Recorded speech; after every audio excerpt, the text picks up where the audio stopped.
Assalamualaikum warahmatullahi wabarakatuh. Perkenalkan, nama saya Muhammad Salim dari kelas 12 TKP 1. Kali ini saya akan menjelaskan tentang adanya contoh kasus tindak pidana, yaitu tugas 1 individu part 2. Yang pertama, adanya kasus dugaan pelecehan seksual yang dialami oleh pegawai kontrak Komisi Penyiaran Indonesia atau bisa disebut KPI baru-baru ini viral di media sosial. Korban mengaku dirundung atau dibully selama sekitar 2 tahun antara 2012 sampai 2014. Ujarnya, "Tolong Pak Jokowi Dodo, saya takut dirundung dan dilecehkan di KPI. Saya trauma buat zakar saya dicoret spidol oleh mereka." Ujar tanggapnya. Tanggapan KPI, Wakil Ketua KPI Pusat, Hadi Purnomo mengatakan pihaknya mengaku prihatin terhadap adanya dugaan pelecehan seksual tersebut. Yang salah satu eh,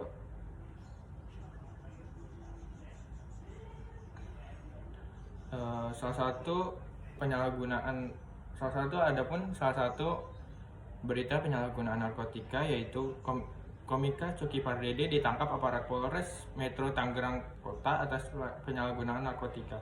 Coki diamankan di rumahnya kawasan Pagedangan, Tangerang, Rabu tanggal 1 malam. Dari penangkapan tersebut, polisi mendapatkan barang bukti sisa narkotika jenis sabu seberat 0,5 gram dan alat suntik. Pemilikan nama asli Reza Pardede itu juga dinyatakan positif mengkonsumsi sabu berdasarkan hasil tes urin. Berikut fakta penangkapan Coki dan penyelidikan kasus penyalahgunaan narkoba jenis sabu yang menjeratnya. Dan adapun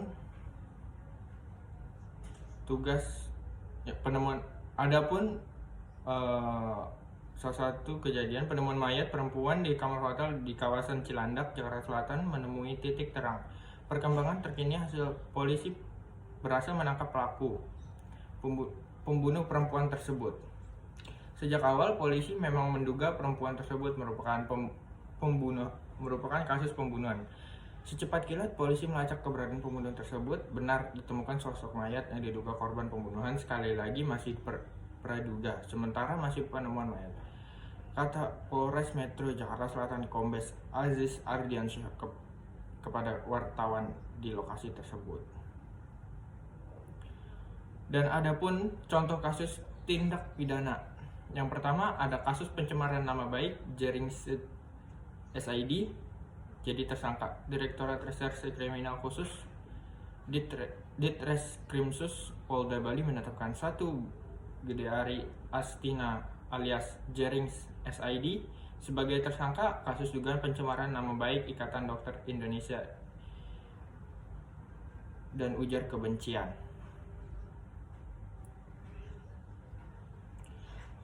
Adapun kasus yang kedua, kronologi Ruben Onsu kehilangan merek geprek bensu di meja MA.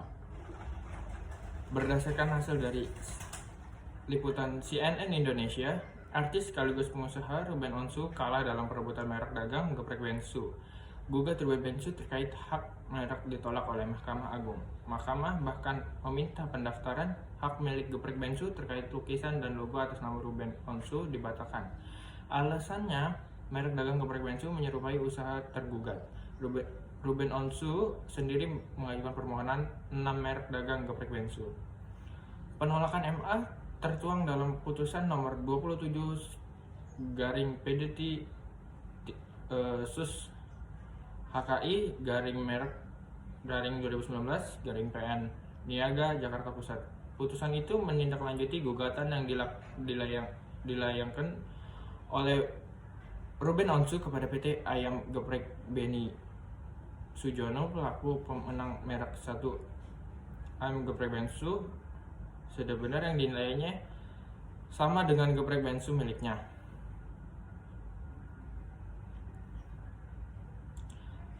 Adapun kasus yang ketiga, dugaan kasus penistaan agama.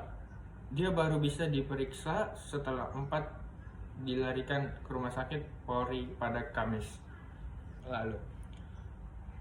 Kepala Bagian Penulis Divisi Humas Polres Kombes Polisi Ahmad Ramadan menyampaikan Kondisi Yahya Waloni sehat, dia juga telah dikembalikan ke Barreskrim Polda pada Jumat malam. Dengan begitu, kata Ahmad Yahya, kini mulai menjalani pemeriksaan kembali atas statusnya sebagai tersangka. Penyidik tetap berlangsung, kata Ramadan saat dikonfirmasi Senin. Namun demikian, ia tidak menjelaskan secara detail awal materi pemeriksaan yang akan digali kepada Yahya Waloni, termasuk total saksi yang telah diperiksa dalam kasus tersebut. Dia ditangkap di rumahnya di perumahan Klaster Dragon Cilengsi, Bogor, Jawa Barat. Usai ditangkap, kini ia ditetapkan sebagai tersangka atas kasus ujarnya kebencian yang berdasarkan SARA. Adapun soal-soal tugas 2 individu versi kedua. Yang pertama, apa arti perlindungan dan apa arti penegakan hukum?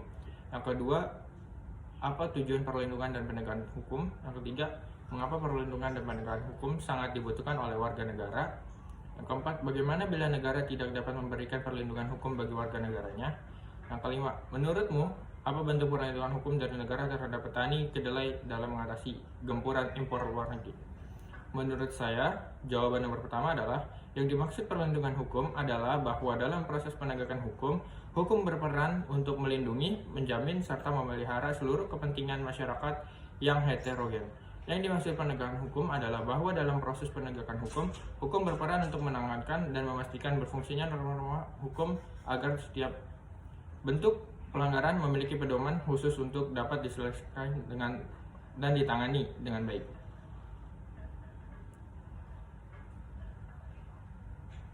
Yang kedua, tegaknya supremasi hukum. Supremasi hukum memiliki arti bahwa hukum mempunyai kekuasaan mutlak untuk mengatur sosialisasi manusia dalam berbagai macam kehidupan. Yang ketiga, perlindungan dan penegakan hukum sangat penting dilaksanakan untuk baik negara untuk menciptakan ketertiban keamanan, mencegahnya terjadinya tindak kejahatan, melindungi hak-hak asasi warga negara, memberi keadilan bagi warga negara. Yang keempat, adapun negara akan dikatakan sebagai negara yang tidak bisa menjaga hak warga negaranya, serta akan timbul keresahan, kecewa, dan gelisah dalam masyarakat. Dan yang kelima, melakukan tindakan yang penting kepada anggota DPR untuk mengkoordinasi hak impor. Sekian presentasi dari saya. Wassalamualaikum warahmatullahi wabarakatuh.